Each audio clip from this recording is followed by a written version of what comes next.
మిగిలిన అప్డేట్స్ చూద్దాం. విశాఖపట్నం జగదాంబ జంక్షన్ లో భారీ అగ్ని ప్రమాదం చోటు చేసుకుంది. జంక్షన్ లోని ఇండస్ ఆసుపత్రిలో మంటలు చెలరేగాయి. ఆసుపత్రి 2వ అంతస్తులో ఈ ప్రమాదం జరిగింది. పలువురు రోగులు మంటల్లో చిక్కుకున్నట్లుగా సమాచారం. వారిని కాపాడేందుకైతే అగ్నిమాపక సిబ్బంది చాలా శ్రమించారు. ఎమర్జెన్సీ మార్గం ద్వారా రోగులను బయటకు తీసుకొచ్చారు.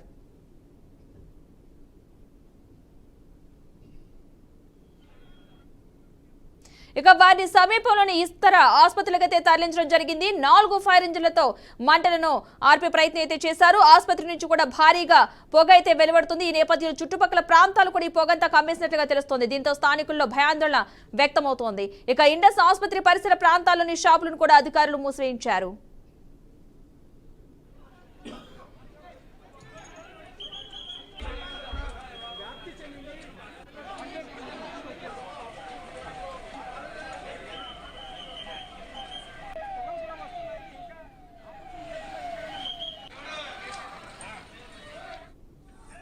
హాస్పిటల్ స్టాఫ్ మేము ఇండస్ నుంచి స్మోక్ రావడం అంతా గమనించి మొత్తం అలర్ట్ అయ్యి టీం అంతా కూడా ఇక్కడ గ్యాదర్ అయ్యి అందరు పేషెంట్స్ కూడా మెడికల్కి షిఫ్ట్ చేసుకున్నాం. Patients and at the same time relatives అక్కడ ఎవరైతే హ్యూమన్స్ ఉన్నారో అందరినీ కూడా మేము మెడికల్కి షిఫ్ట్ చేసుకున్నాం. సడన్గా హాస్పిటల్ కూడా షిఫ్ట్ అయింది. కెల్ బర్న్స్ కానీ ఇంకే ఫైర్ కానీ అయితే జరగలేదు. జస్ట్ స్మోక్ మాత్రమే రిలీజ్ అయింది. సో అందరూ సేఫ్గా ఉన్నారు, నో ప్రాబ్లం. ప్రెగ్నెన్సీ లేడీ ముసలాయిలో తీసుకొచ్చాం సార్. ఇంకైతే లోపల అయితే నాకు ఎవరు కనబడలేదు సార్. అన్ని రూమ్లు ఖాళీగా ఉన్నాయి. ఏ బ్లాక్ సార్? ఏ బ్లాక్ అనుకుంటున్నారు?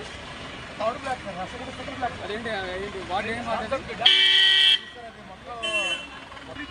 మనకు ఛాన్స్ దొరకట్లేదు.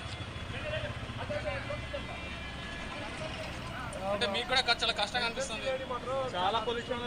ఎవరండి? ప్రెగ్నెన్సీ లేడీ ఆ ముసలాయిన మాత్రం చాలా అదృష్టవంతులండి. వాళ్ళకి లైఫ్ ఉంది. లేకపోతే రూమ్ లో లాక్ వేసుకుని గడబెట్టుకొని అందులో ఉంటే బయటకు రాలేరు. అందులో రూమ్ లో ఎంతసేపు ఉండిపోగలరు. మొత్తం లాక్ వాళ్ళు తెలుసుకోలేపారు. లోపల గడబెట్టుకుని